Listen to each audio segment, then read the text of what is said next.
हरियाणा के अतिरिक्त मुख्य सचिव पीके दास ने प्रेस वार्ता में कहा, किसानों को किसी भी तरह की नहीं होने देंगे परेशानी।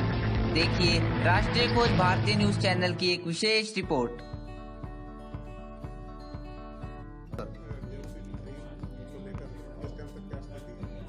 आज हमने 1100 सेंटर में करीब सभी सेंटर में 50-50 फार्मर बुलाए थे।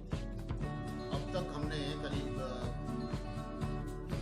70-76 हजार टन गेहूं की आवक हो चुका है।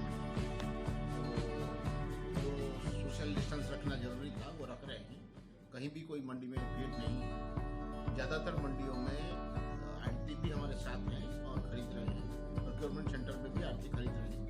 जहाँ आड़ती नहीं गए हैं वहाँ हमारे प्रोक्योरमेंट एजेंसी के अधिकारी खुद खरीद रहे हैं। इसलिए किसान को जो मंडी में अपने गेहूँ लेके आया है उसमें कोई दिक्कत नहीं। और सरसों की खरीद जैसे पूर्ववत जारी है उसमें भी किसी को कोई दिक्कत नहीं।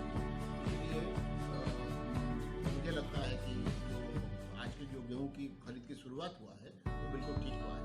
और एक और चीज़ मैं क्लियर कर देता हूँ कि जो मेरा फसल मेरा ब्यौरा में किसी किसान ने अगर अपना कुल रकबा दिया है गेहूँ के अंदर इतना था, जब उसको बुलावा आएगा तो वो अपने पूरी रकबा का गेहूँ लेके इकट्ठे आ सकता है। हमारी तरफ से इसके लिए कोई रोक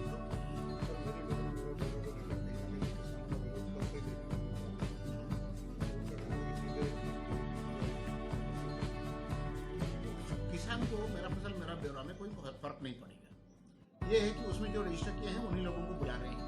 जिन लोगों ने रजिस्टर नहीं किया है उन लोगों को कह रहे हैं आप रजिस्टर करें ताकि तुरंत आपको भी उसमें बुलाने में शामिल कर लिया जाए।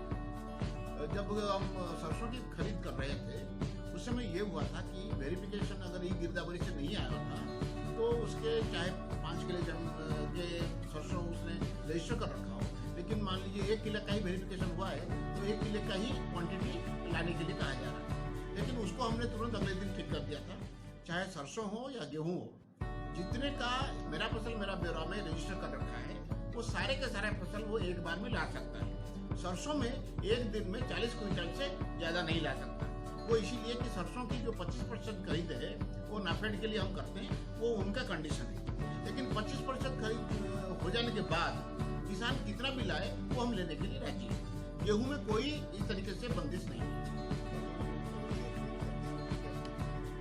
तीनों agency, food and supply department, HAFED और वेयर हाउसिंग कॉर्पोरेशन, अपने जो मंडी और प्रोक्योरमेंट सेंटर की जिम्मेदारी उनको दी गई है उस सब में कम से कम 2 आदमी उन्होंने लगाए हैं। इसके अलावा सुपरवाइजरी अफसर भी लगाए हैं। हर मंडी में बारदाने, झार, वेइंग मशीन और सिलाई करने के लिए बंदोबस्त किया गया है।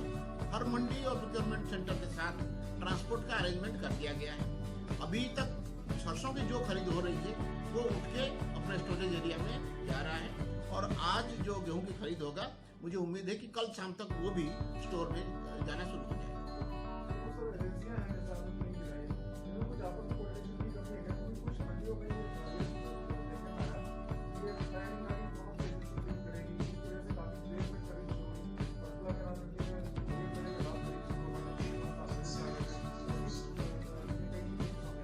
सेंट्रल लेवल पे मंडी की आवंटन की गई थी, लेकिन पिछले साल कुछ जो मंडी को एक एजेंसी कर रहा था, हो सकता है कि इस बार वो एजेंसी नहीं है।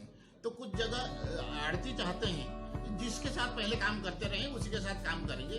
ऐसे कुछ रिक्वेस्ट हमें मिला है, उसमें हम कोशिश कर रहे हैं आज के बाद बैठ के आपस में कोई फैसला कर लेंगे। अदरवाइज उनमें कोऑर्डिनेशन की कोई कमी नहीं है।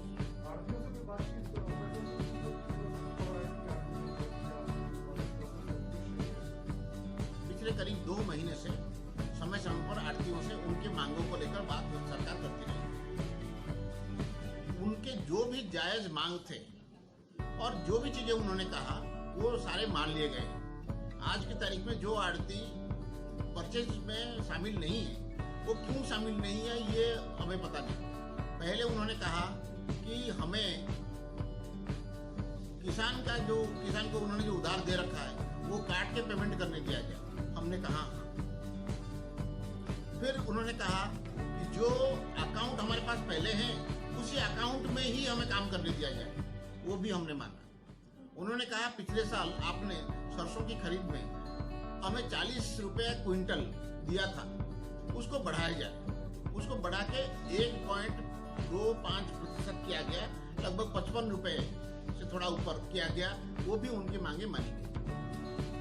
आड़तियों की कोई ऐसे मांग जो पहले उन्होंने हमारे पास कह रखा हो और जो जायज हो और हमने नहीं माना हो, ऐसा कोई मांग नहीं है। अब जब वो बताएंगे वो किस कारण से शामिल नहीं हो रहे हैं, तब उसमें बातचीत संभव होगा।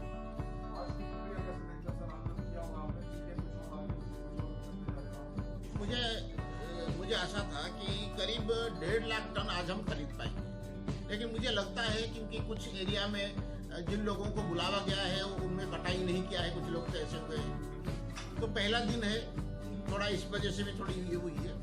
1 लाख टन की खरीद आज हो और कल परसों 2-3 दिन में सभी चीज़ें सामने आ जाएगी और जो हमारी टारगेट है कि रोज 2.5 लाख से 3 लाख टन खरीदने वो हम कर पाएंगे।